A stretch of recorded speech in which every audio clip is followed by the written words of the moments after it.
Australian Tzu Chi volunteers from 3 regions hosted aid distribution for 69 families affected by Cyclone Debbie.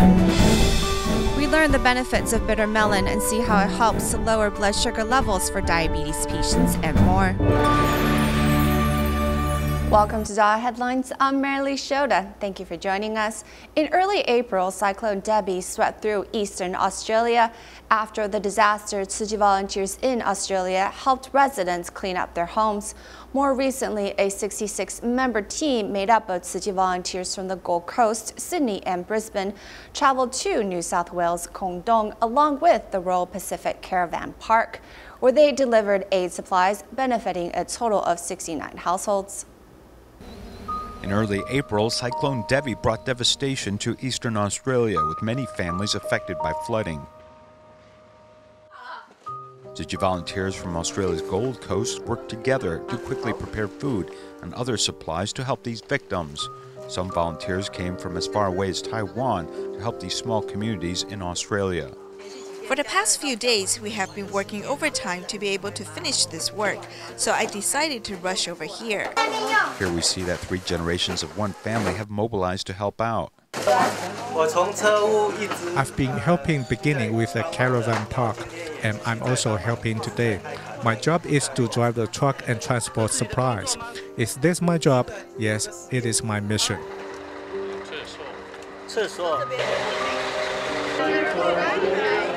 At the conclusion of the distribution in Tombogom, in addition to the Tzu Chi volunteers from the Gold Coast, 8 volunteers came from Sydney and 18 from Brisbane came to Kong Dong and the Royal Caravan Park to help. Christine DeBelle, who lives alone, was trapped for 3 days by the cyclone and can't believe a Buddhist group from Taiwan could deliver aid so quickly. To lose all the things and photographs and stuff like that, it's very hard. And I'd just like to say thank you for your efforts. Thank you so much. To really rescue any of my belongings and just watched it get taken by the flood. My children, they were on edge, so trying to comfort the children and tell them that we'll be right, we're safe, we've got each other. Because of the sudden rain, everyone quickly moved the desks, chairs, and supplies indoors. Genuflecting as a sign of respect, these disaster survivors are presented with supplies. Many are optimistic that they will get their lives back to normal quickly and have heartfelt admiration for Tzu Chi. The event reminds many of Master Zheng Yin's song, The Path of Compassion, which was written following Typhoon Morakot. 在苦难中张扬慈悲，在变数中考验智慧，在艰难中激发人力。 Tzu Chi volunteers in the Philippines have been distributing rice donated by Taiwan's Council of Agriculture to help underprivileged residents. Recently, they held a rice distribution in Manila's Parola compound for 1,137 impoverished families. Tzu Chi volunteers in the Philippines host a rice distribution in Manila's Parola compound. Many residents bring recyclables to attend this event. More than 1,000 residents gather at the gym of a local elementary school to listen to Tzu Chi volunteers introducing the story of bamboo coin banks. 56-year-old Elizabeth also looks forward to doing good deeds with Tzu Chi. No matter how much money we have, as long as we put a little money into the coin bank each day, it will later accumulate to a large amount of money. Tzu Chi will use this financial support to help those who are really in need. In early February, Elizabeth's home was devastated by a fire. As she hasn't yet had enough money to rebuild her home, she temporarily stayed in her oldest daughter's home. The rice they received from Tzu Chi helps reduce their financial burden. I want to build a second floor here and renovate the first floor, so that in case another fire breaks out, at least we'll have a place to live in. Most of the residents of the Parola compound live in illegal buildings, including Judith and her family. They live in a dilapidated wooden house and they cannot always sleep well whenever it rains. Whenever it rains, our roof leaks. The roof is broken, so the rainwater will pour in. After receiving the rice from Tzu Chi, Judith can ask ways to cook it because her family have not eaten rice for a long time. My husband earns a meager income, so we have to save some daily expenses and use the money to repair our home. Even though we have saved the money for a long time, it is still not enough. Thanks to your rice distribution, we don't need to buy rice for a while and we can save more money. These 20 kilograms of rice not only lessens the financial burdens of the underprivileged families, but also allows many people to see hopes in their future. To help flood victims in Ecuador recover from the disaster, Tzu Chi enacted its Work for Relief project, and on May 1st, the last session in Santa Ana was held. It was the largest group of participants yet, with 2,357 people signing up. Next, we meet Diana Montanero, who led her group of workers to help clean up her father's home.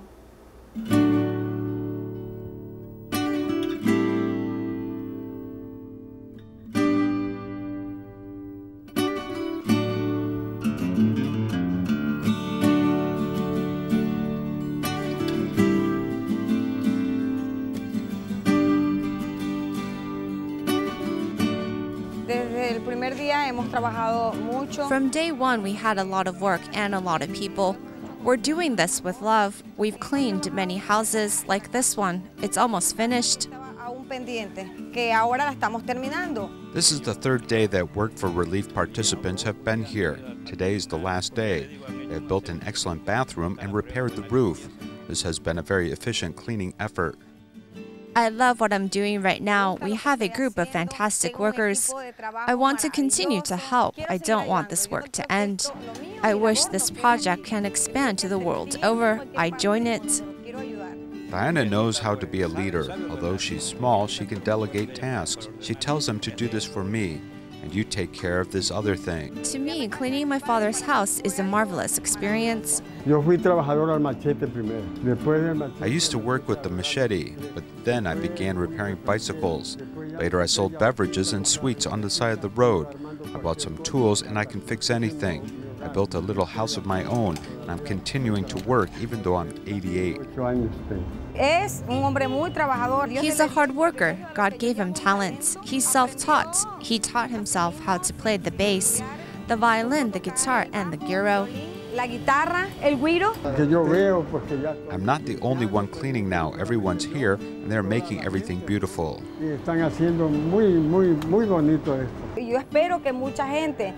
I hope that many people can come and see, especially the young people, that there is an 88-year-old man here who does not tire, who I will tell you is my hero.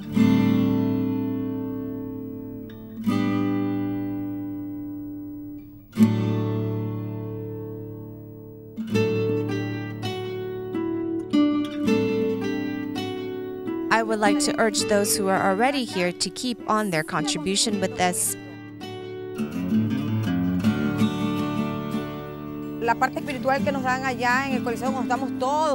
The spiritual aspect that we get over there in the gymnasium when we are all together is incredible. The songs we sing, how animated we get, gives us that strength to go out and to go to work. I have experienced it and it's very beautiful. I hope that we continue doing this. It seems wonderful to me. Green Island's pollution incident highlights Taiwan's lax attitude towards conserving marine resources. Some believe Taiwan should take the issue of preventing marine pollution more seriously. In addition to heavier penalties, they advocate the establishment of government agencies to specifically police marine pollution. This time we hope to amend the law, raising the maximum fine to $10 million. The Green Island oil dumping incident led legislators to immediately host a press conference calling upon the government to amend current laws and raise the upper limit for marine pollution fines, hoping to deter the illegal discharge of waste oil at sea. No ships will face bankruptcy because of fines. If you fine them $10 to $16.6 million, this won't bankrupt them. So don't talk about a few tens of millions of dollars because there are insurance companies behind them. When it comes to oil spills and pollution, you should first detain the ship and not let it sail. But despite repeated requests, this ship has sailed away.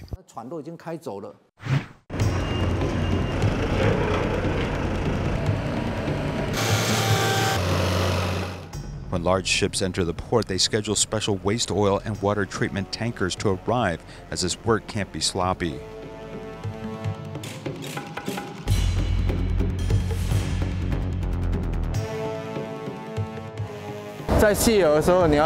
When unloading, you have to first place a cloth barrier and generally use a high-pressure pipeline to bear the oil pressure. If your tubing can't bear the pressure, then continued use will lead the pipe to burst. In addition to using pressure-resistant tubing, protective cloth must be used to prevent sudden oil spills, with extra oil-absorbing cotton on hand, with all staff on high alert. When doing this wastewater and oil removal, you need to know what you are working with to prevent any pollution from affecting the ocean. And once there's a leak, you need to be able to guard against it. Actually, large ships have been deliberately discharging waste oil in the ocean for a long time. Usually, these oil pollution incidents occur in the middle of the night. If your ship wants to dump oil, then according to international convention, you have to do it to 50 nautical miles from shore. But some ships do not follow these rules. In view of Green Island's oil pollution incident, some ship captains believe it may be difficult to trace the ship in question.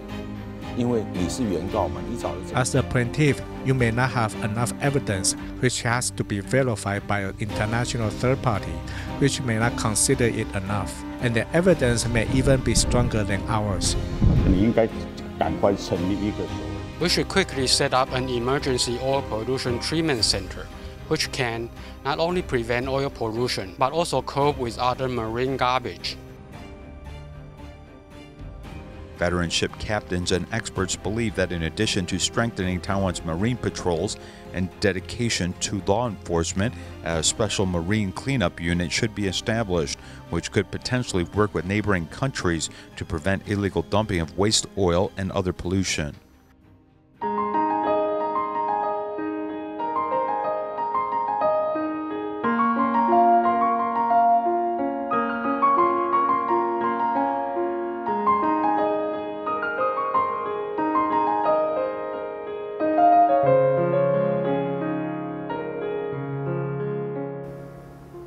We continue the second segment of our program with a report on the health benefits of bitter melon, and especially at its ability to help lower blood sugar levels. Chinese medicine doctors say since the shape of the bitter melon resembles the pancreas, it can help detoxify the blood. For this reason, it is a good food for diabetes patients to eat. In life, we have to take the bitter along with the sweet, but in the case of patients dealing with diabetes, eating some bitter foods can actually be a great benefit to help maintain low blood sugar. Recent research has shown that the bitter melon, including the leaves and the fruit, can help the cells in the body and increase insulin levels. The bitter melon can help us maintain healthy glucose levels and help lower blood sugar. From the perspective of Chinese medicine, the naturally occurring form of the bitter melon looks similar to the pancreas, and they possess a similar bumpy surface. For diabetic patients especially, who suffer from a lack of qi and yin energy, the bitter melon can help with detoxification for patients whose bodies are especially hot or full of yang energy. Since the diabetic patients' bodies have a generally hot characteristic, they are easily thirsty and easily hungry. They also often eat food that leave a smell in their mouths or cause their mouths to sting. But the bitter melon has a naturally cooling characteristic along with the bitter taste. This can help diabetic patients control their overly hot condition. So we recommend this to patients. Some nutritionists recommend drinking the juice of the bitter melon. However, it is very bitter without sugar or sweeteners. Nutritionists suggest using the bitter melon in cold dishes to preserve the most important nutrients in the vegetable. You can cut the bitter melon into thin slices. Then after rinsing, add a bit of soy sauce of lemon juice. But I only recommend a small tablespoon of lemon juice, since too much will heighten your blood sugar. With its naturally cooling characteristics, doctors recommend eating only around 100 grams of bitter melon per day. If you feel like your hands or feet are especially cold, or for women on their period, then bitter melon should be avoided. If the stomach or digestive system is relatively weak or prone to diarrhea, then it's best not to eat bitter melon. The same for anyone who has recently experienced very low blood sugar or those who suffer from occasional dizziness. Diabetes often becomes more of a problem in the summer when blood sugar levels tend to fluctuate rapidly and people sweat more. If you do not maintain adequate water intake, then your blood sugar levels may increase. To avoid possibly developing diabetes, it is important to drink lots of water, and you can also eat foods like bitter melon to keep your blood healthy, clean, and detoxified. In Malaysia, the Tzu Chi Malacca chapter recently hosted a health seminar, inviting a Chinese medicine doctor to share his experience. The seminar was attended by 88 people who learned ways to maintain good health and some of the theories behind traditional Chinese medicine. People nowadays often experience numbness or soreness in different parts of the body. If you have a fever, sore throat, yellow urine, or headache, these are signs that you have excessive yang. At a health seminar organized by Tzu Chi volunteers in Malacca, a Tima Chinese medicine doctor is invited to talk about ways to maintain good health with a balance of yin and yang. When people experience high body temperature, they often buy herbal tea or antipyretics. In fact, these do not reduce the body temperature and can worsen the situation. When our blood vessels contract, our blood flow is restricted and we feel cold. When one's energy and blood flow is not smooth, one's hands and feet might become cold. The doctor talks about ways to treat such symptoms. Do the hand swinging exercise and crawl like a baby. This is helpful. He talked about crawling or walking barefoot at 5 or 6 o'clock. These moves will help our blood circulate. I think this is beneficial to our health. This benefited my husband. Thanks to this doctor, attendees are getting a practical and precious lesson on maintaining good health. The first Tuesday in May marks World Asthma Day. In Taiwan, about 600 people die from asthma every year. Since there are a variety of reasons that children might have asthma attacks, Health Promotion Administration officials advise that we should pay close attention to our environment. On hazy days, there seems to be a lot of people smoking outdoors. Nevertheless, many people think that poor air quality will directly affect their respiratory tracts. I know that smoking produces a lot of bad chemicals, and they could affect the children's respiratory tract. Recently, the air quality has not been very good. I have nose allergies and poor respiratory tract. In addition, I had an operation on my lung. Adults and children are both afraid of respiratory tract-related illnesses. The Ministry of Health and Welfare estimates that there are nearly 2 million people in Taiwan who suffer from asthma. For the past 30 years, the rate of children having asthma has grown 10 times. On average, in every 5 children, there's one with asthma. Experts advise that to prevent asthma attacks, one needs to pay attention to the environment. Some people might smoke outdoors. For children who have asthma, secondhand smoke can cause asthma attacks. The asthma allergens at home include dust, cockroaches, mold, and pets. Some PM 2.5 particles cannot be seen, but they may enter our lungs and blood vessels and circulate in the body. Experts advise people whose respiratory tracts are sensitive to be aware of air quality, wear masks when necessary, and clean their living environment regularly to maintain good health. In Kaohsiung, Tima members and Tzu Chi volunteers recently made a care visit to check on a care recipient suffering from elephantiasis. Mr. Luo has been a Tzu Chi care recipient for 11 years, but recently his condition, which causes the growth of extra tissues and sores to develop on his legs, has been getting worse. Doctors and volunteers visited to see what they can do to help Mr. Luo. The rain is lightly falling as this group of medical professionals and volunteers make their way to the home of Mr. Luo. The care recipient's son greets them at the alley entrance. When the volunteers see Mr. Luo's legs covered with a skin infection, they immediately prepare a medicated bath.